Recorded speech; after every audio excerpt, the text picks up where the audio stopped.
Experiencing issues with Boost Mobile international roaming? It's often due to add-ons, APN settings, or frequency band compatibility. First, ensure you've purchased the correct global roaming add-on via the Boost Mobile app or website. Activation may require dialing 611 HARC. Next, verify your APN settings.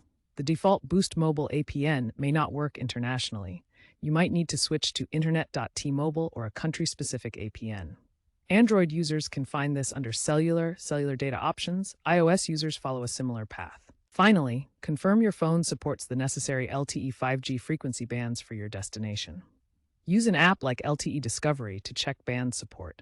Incompatible bands mean no connectivity. Resetting network settings and ensuring your SIM is unlocked are also crucial steps. According to Android Authority experts, 60% of roaming failures stem from incorrect APN settings.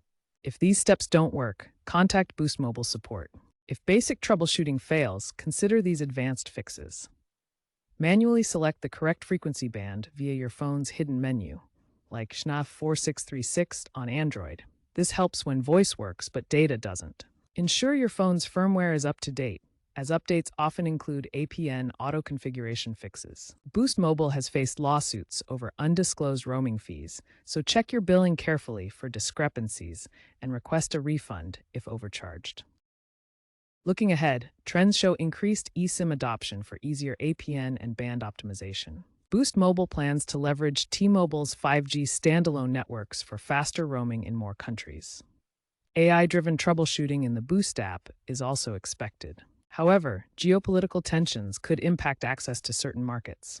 Experts predict a 50% increase in seamless roaming by 2027 through AI optimizations. Remember that roaming issues often stem from carrier-side configurations, not just user error.